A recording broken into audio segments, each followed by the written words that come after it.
One.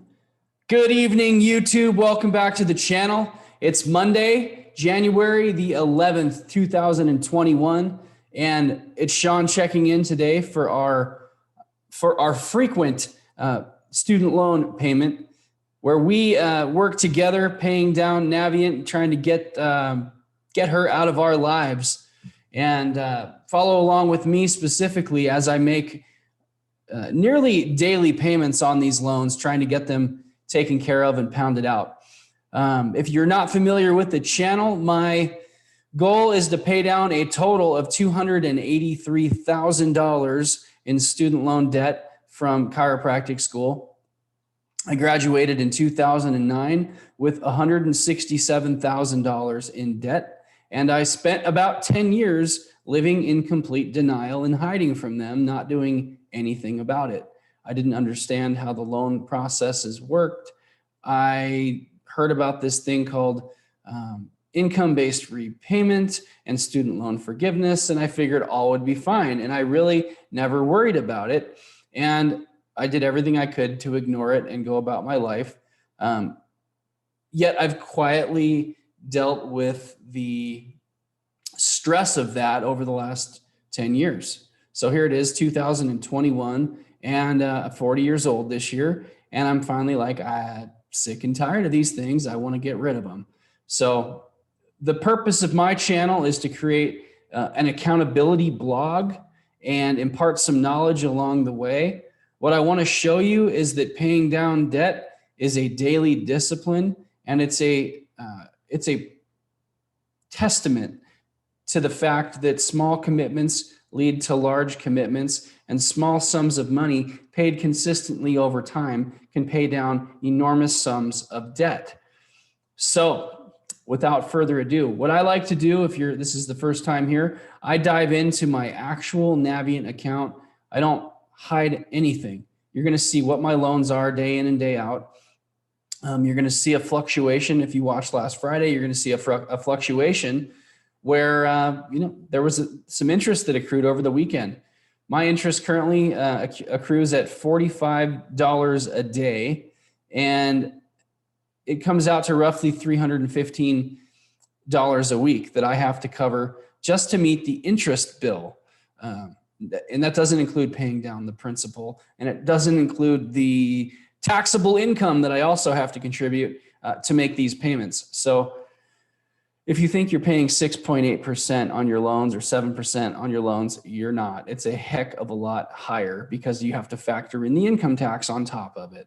And as far as I'm concerned, our student loans should be a tax benefit. We as professional students, whether you're a doctor, a dentist, a lawyer, we all have to do continuing education. Every year we can write off continuing education expenses. What I don't understand is why we can't deduct the initial cost that it took to go to school and continue to write off any interest that we're paying on those loans. That's what's ridiculous. As of right now, the government allows us to write off $2,500 per year in interest.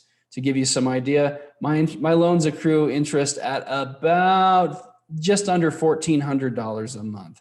So that $2,500 a year write-off for interest doesn't even begin to scratch the surface of the loans that I'm dealing with. So I'm also in a situation that's unique. I haven't qualified for any of the CARES Act benefits, which I actually had a YouTuber comment over the weekend. He was wondering why, and he was like, why in the hell are you paying interest?